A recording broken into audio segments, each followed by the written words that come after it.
I need to tell you something that's been happening to me, and I need you to understand that I'm not crazy and certainly not paranoid. I documented everything. My name is Ryan, and for the last 4 months or so, someone has been counting every single step I take into the woods behind my house. It started with stones, just stacked stones at the trailhead. I live in a small rural town, population about 2,700. I moved here 6 months ago after my divorce, rented a small house on the edge of town. The best part, a hiking trail that starts literally 50 feet from my back door. 3 miles through the dense forest, no cell service, no people, just me in the wilderness. And every morning at 6 a.m., before I start working my remote job, I'd hike that trail. Same route, same time. It was peaceful, meditative. Then in early November, I noticed a small stack of stones at the trailhead. Like a cairn. Just 3 or 4 rocks balanced on top of each other. I figured it was a trail marker someone left for whatever reason. Didn't think much of it. The next morning, it looked like there were more stones. At least one had definitely been added. At first, I thought it was a coincidence. Maybe some local hiker's hobby, building a cairn one stone at a time. But then I started paying attention. Every single day I hiked that trail, one more stone appeared. If I hiked in the morning, there'd be a new stone by the time I got back. If I skipped a day, the count stayed the same when I'd come back next. If I went twice in one day, because I couldn't sleep or for whatever reason, 2 stones appeared. It was tracking me specifically, wasn't it? I mean, it really seems like it. I tested it. I hiked at 3 in the morning once, came back to my house, watched the trailhead from my window. At 4:17 a.m., I saw a flashlight. Someone walked up to the cairn, added a stone, and disappeared back into the woods. I started hiking at random times. Noon, 9 p.m., it didn't matter. Within an hour of finishing my hike, a new stone appeared. After 3 weeks, there were 26 stones. I'd hiked exactly 26 times since the counting started.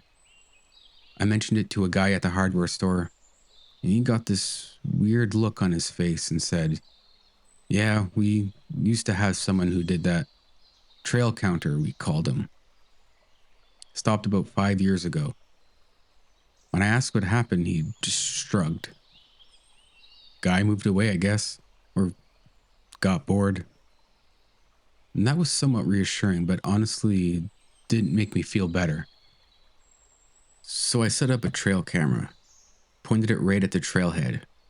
It's motion activated and it's got night vision, so if someone was going to add a stone, I'd see them for sure.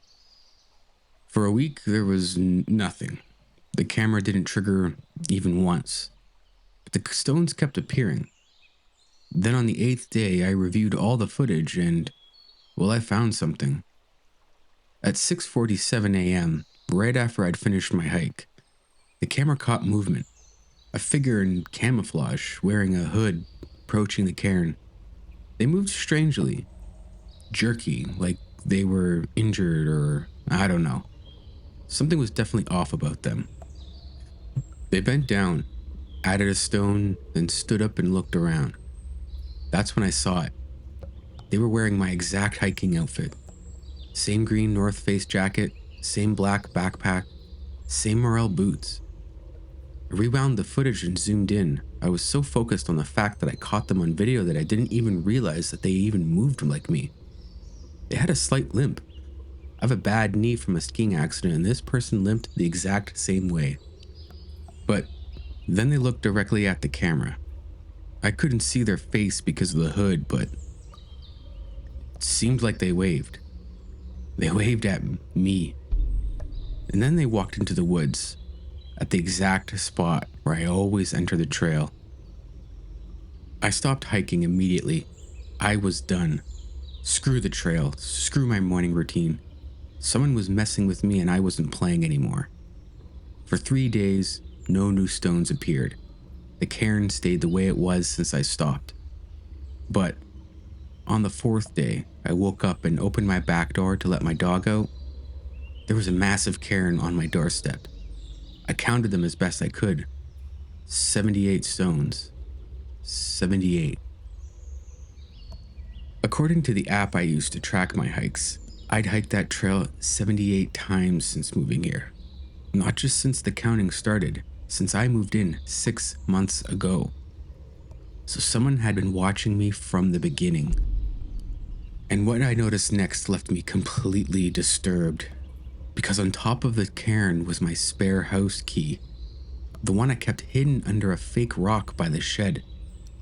I called the sheriff immediately, and while I waited for him to arrive, I went back through all of my trail camera footage, every single hike I'd recorded over the last month. And that's when I saw them. In every video, in the background, barely visible through the trees, someone hiking parallel to me, matching my pace exactly. When I stopped to drink water, they stopped. When I turned around, they turned around. I had never been alone on that trail. Not once. The sheriff brought 2 deputies. They searched the woods and found a campsite about 200 yards or so from the trail. Something I didn't even think to look for. But they found a sleeping bag, a camping stove, supplies, and a journal. The journal documented every single one of my hikes. My pace, where I stopped to rest, what I muttered to myself. Didn't even realize I talked while hiking. It detailed my route home and seemed to have everything. The last entry was dated that morning. He stopped hiking, it said. Following him to work now. Office address confirmed. Basement window hidden behind the bushes doesn't lock. Both office and work were spelled with quotes and misshapen lettering, like as if it was said in a mocking tone. The sheriff looked at me and said, "You work from home, right?" I nodded and said, "Yeah, and my house doesn't have a basement." He checked the property records on his phone and, well, his face went pale. "Your house does have a basement," he said. "Original blueprints showed it was sealed off in 1976. Entrance is behind the water heater?" So we went to look and, well, yeah, we found it. A small door, painted over, hidden behind my water heater in the utility closet. The sheriff opened it. There were stairs leading down into the darkness. We went down with flashlights. The basement wasn't big, maybe 10 by 12 feet, but it had been occupied, and recently. There was a camping chair, food wrappers from the last few days, and a laptop. Still open, but the battery was dead. The sheriff looked around and found the power cord and plugged it in. When it finally powered on, we were completely disturbed by what we saw. It was streaming my webcam, my desk, where I worked every day. This person had been watching me work for weeks. The sheriff never found who'd been down there. No fingerprints, no DNA, nothing. It's like this person was a ghost. That was 6 weeks ago. I haven't hiked since. I've thought about moving many times, but I do have a deputy who comes by often enough, so I do feel a bit safer. But then, something new started. Every morning when I open up my back door, there would be a new stone on my doorstep.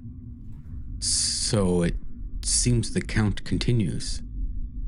Today there were 39 stones. Someone's still counting down. In 49 days, it'll hit 0. I don't know what happens then, and I don't want to know.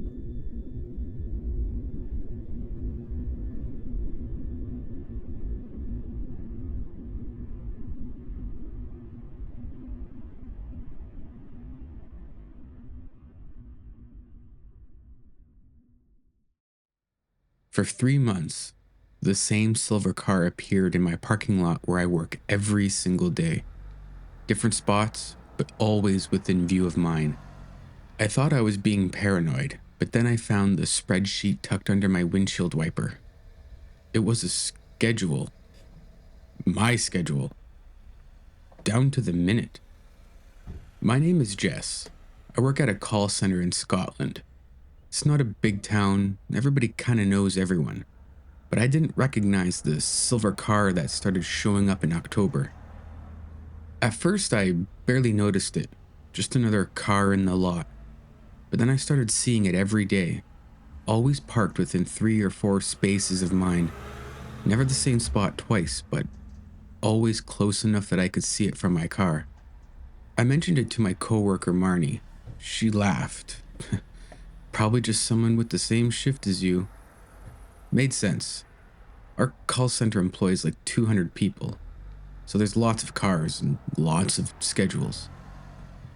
I spoke to some of the coworkers that I'm closest to around the office, and it seems like what they have noticed is that the silver car in question usually arrives around 5 minutes before me and leaves around 5 minutes after I do.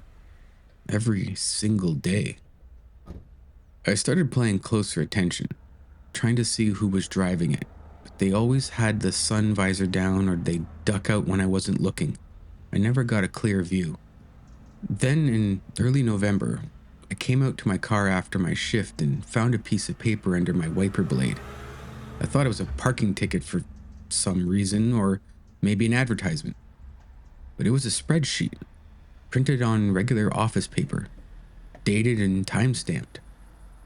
The header read, Subject, Jessica Morrison, Weekly Schedule, Observed Patterns.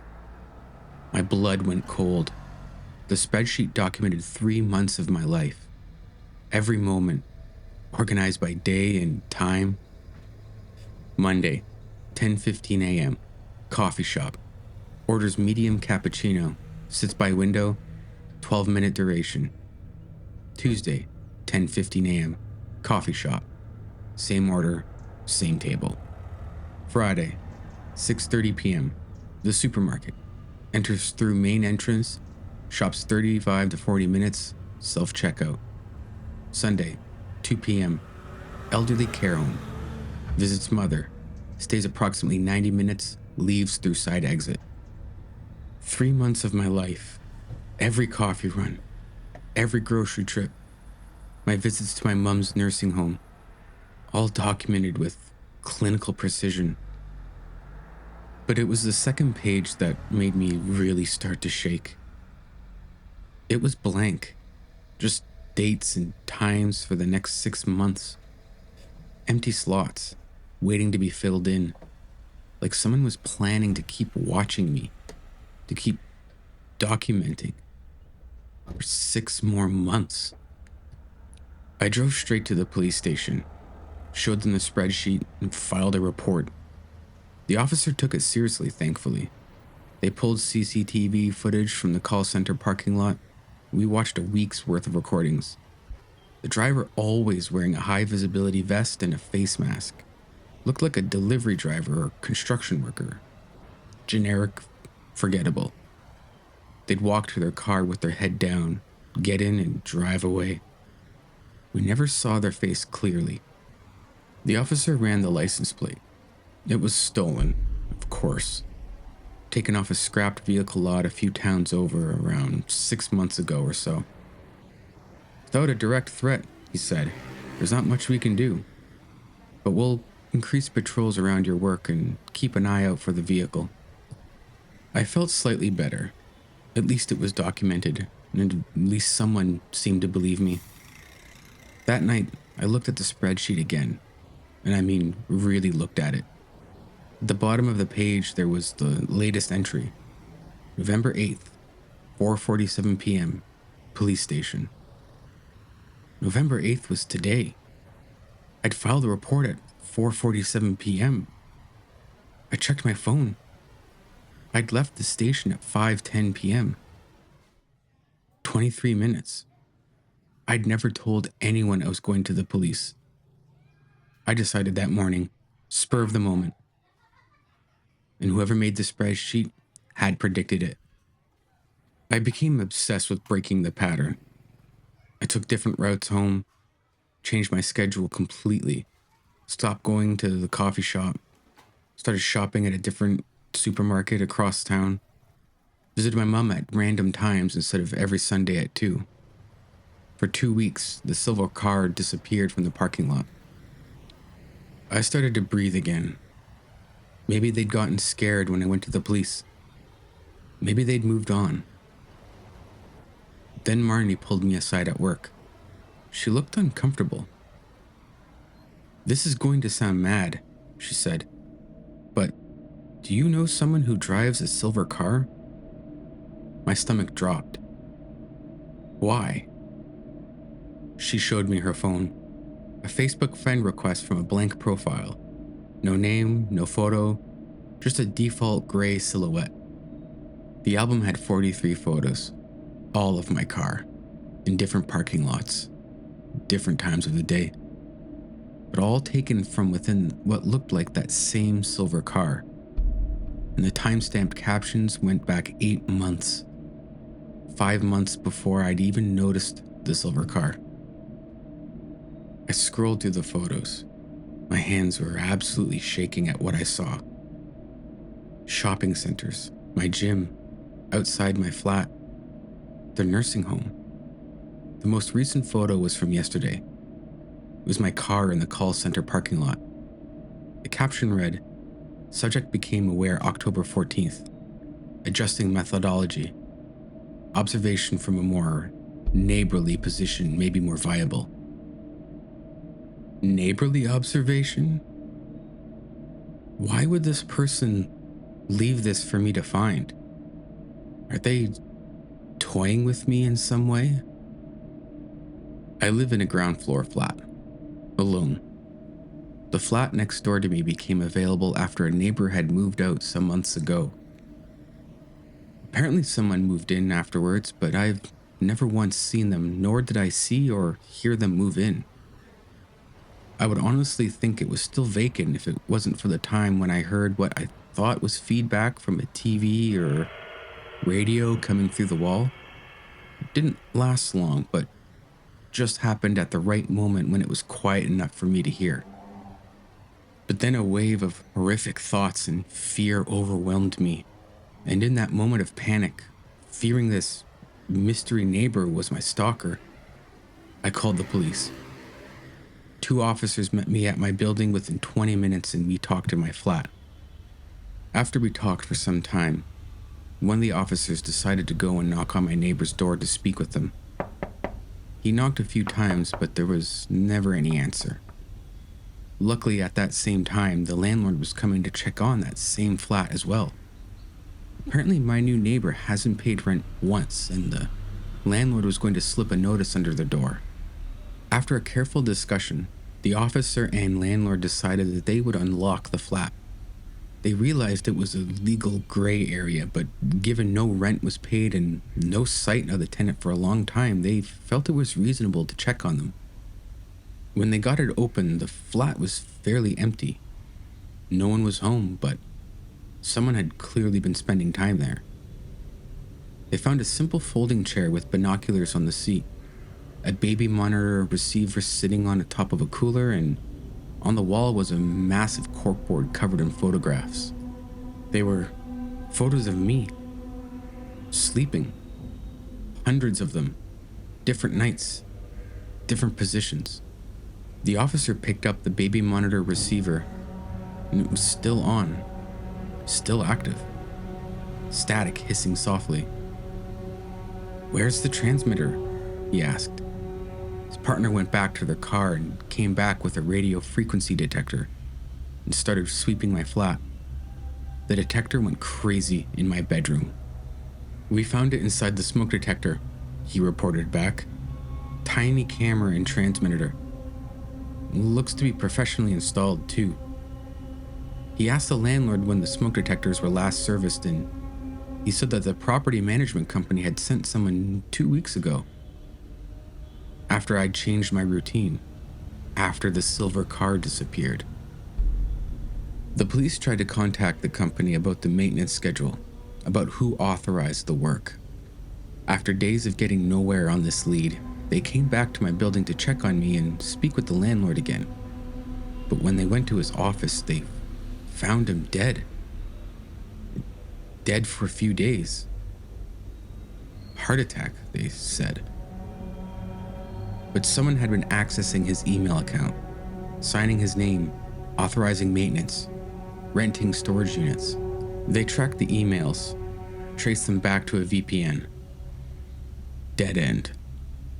The person who'd been watching me, documenting me, living next door, they were never found.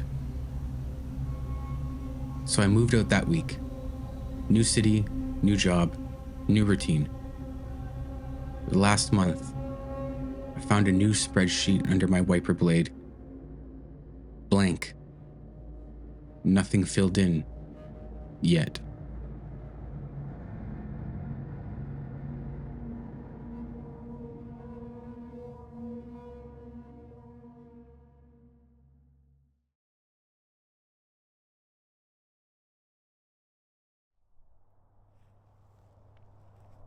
I moved to this area in Manitoba for the isolation. The town's population around 800. Nearest neighbor is half a mile away.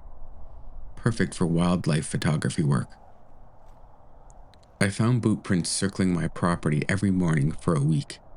On day 8, I realized they were getting closer. And on day 9, I found them inside the perimeter of my fence. My name is Eddie. I'm a wildlife photographer, and this place is the best on the planet for polar bear sightings. When I got the contract last November, I was thrilled. A cabin on the edge of town, backed up against the wilderness, and all the solitude I could possibly need to focus on my work. The boot print started the first week of January. We'd had a massive cold snap, -40 degrees, and fresh snow every night.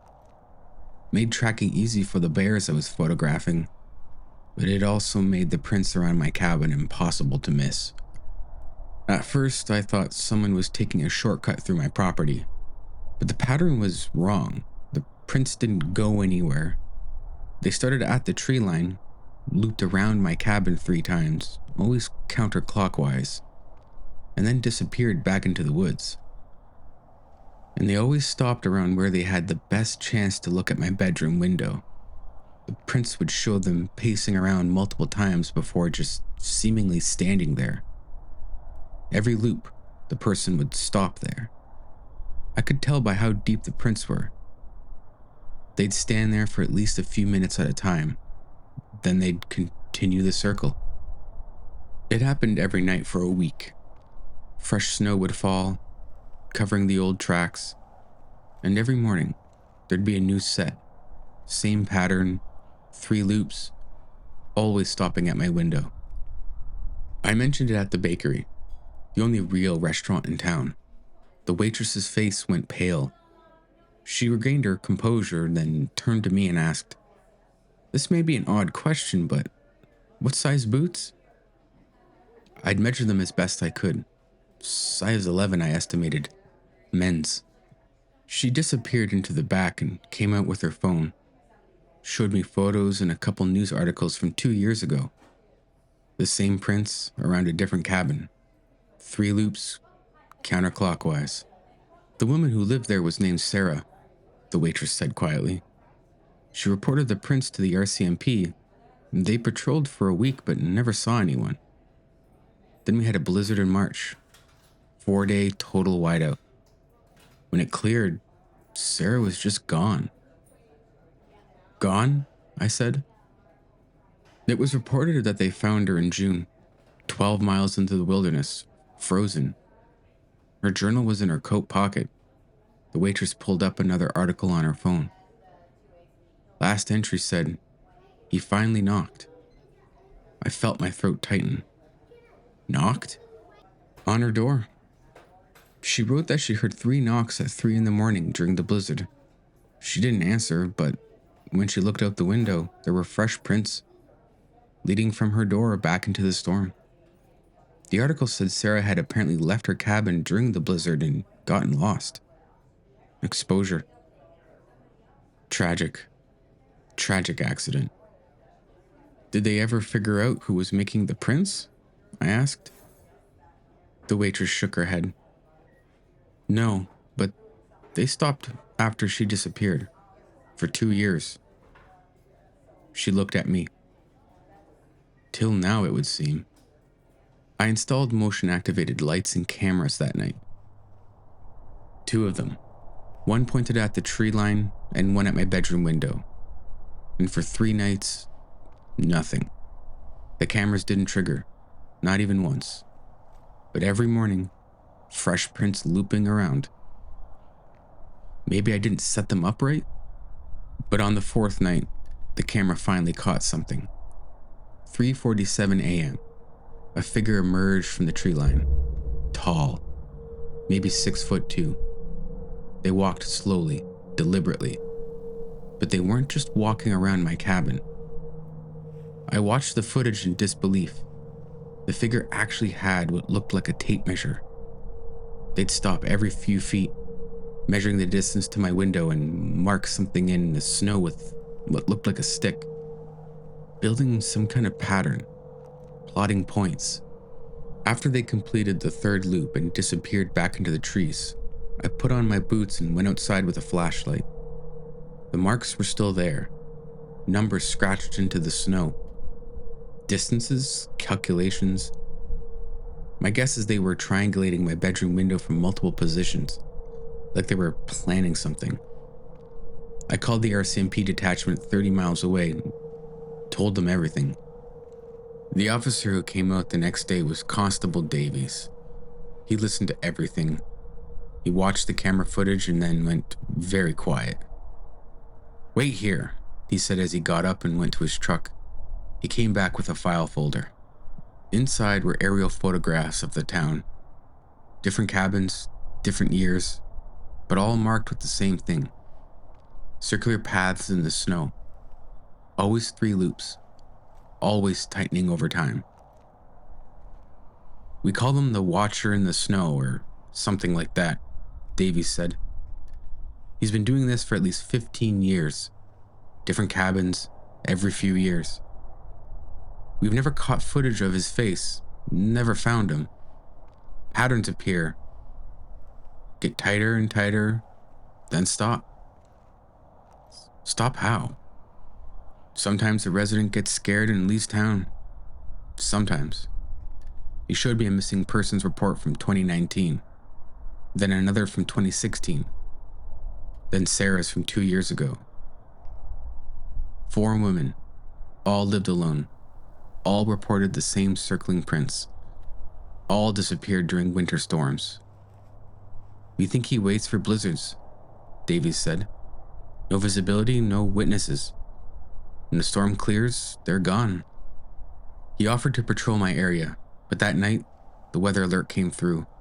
A massive blizzard, whiteout conditions for at least 48 hours. It was coming tomorrow night. I barricaded myself inside, locked every door and window, kept the cameras running. Davies said he'd check up on me as soon as the storm cleared, but during the whiteout, I'd be completely cut off. The blizzard hit at 9 p.m. Within an hour, I couldn't see 10 feet past my window. Just howling wind and walls of snow. At 3:47 a.m., the exact time from the previous footage, my power cut out, but thankfully the backup battery kicked in. The camera switched to night vision, and there he was, standing 15 feet from my door, not moving, just standing in the blizzard, facing my window. The reflective coat glowed ghostly green in the infrared. I watched him for an hour. He didn't move, didn't circle, just stood there, watching. My phone had no signal. I was completely alone and terrified. Then I noticed something on the playback. I rewound the footage from the past hour. He hadn't just appeared at 3:47. He'd been standing there since 2 a.m. 90 minutes. A -50 wind chill. Just standing, waiting. In his hands, pressed against his chest like an offering, was a photograph. I zoomed in as much as the camera would allow. It was a picture of my cabin, but not from the outside. It was taken from inside my bedroom. The angle was from my closet. Had he already been inside? The camera feed cut to black. Complete darkness. In the silence between wind gusts, I heard it. 3 slow knocks on my door. I didn't answer. When I wasn't frantically checking my locks and barricades, I sat frozen in my living room, kitchen knife in my hand, waiting for dawn. The knocking eventually stopped. When the storm cleared 2 days later, Davies found me alive, thankfully. Terrified, but alive. We checked the cabin, every door, every window, still locked from the inside. But in my closet, behind my old winter coats and some other things I have stored away, there was a camera, wireless, still recording, battery nearly dead.